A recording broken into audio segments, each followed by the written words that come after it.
আলহামদুলিল্লাহ।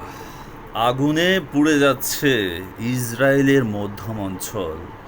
গাজায় যখন আগ্রাসনের সব সীমা ছাড়িয়ে গেছে, ঠিক তখন মধ্যপ্রাচ্যের কসাই বেনিয়াম নেতানিয়াহুর দখলকৃত দেশ থেকে এলো আর্তনাদ। ভয়াবহ দাবানল ছড়িয়ে পড়েছে দেশটিতে।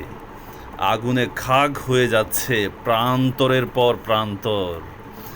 আগুনের তীব্রতা আর বাতাস এতটাই ভয়ঙ্কর হয়ে উঠেছে যে নিমিষেই কয়েকটি শহরে ছড়িয়ে পড়েছে দাবানল।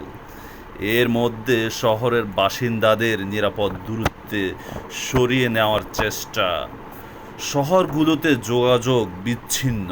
এমতো অবস্থায় অ্যাডহক কমান্ড সেন্টারে জরুরি বৈঠকে অংশ নিয়েছে কসাই নিয়াহু। গণমাধ্যম জানিয়েছে সাউল বেটমের এবং ইসিলাদ জিউল শহর থেকে বাসিন্দাদের সরিয়ে নিচ্ছে। জেরুজালেমের গুরুত্বপূর্ণ সড়ক বন্ধ করে দিয়েছে।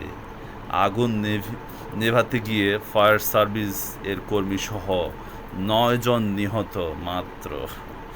জরুরি অবস্থায় জারি করা হয়েছে দেশটিতে।